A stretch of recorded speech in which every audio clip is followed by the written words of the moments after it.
How to invite friends in 8-ball pool. Hello everyone, welcome back to another video from Tech4Gamers.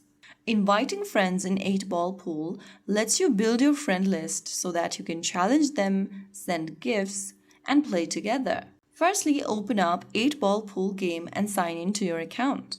Once you're inside the lobby page, go ahead and tap on the friends icon at the bottom left, and once you end up in this friends tab, go to the bottom and tap on Invite Friends in blue. Now, click on the Invite Friends button one more time and then tap the copy button. You'll be able to copy the invitation link in your device's clipboard.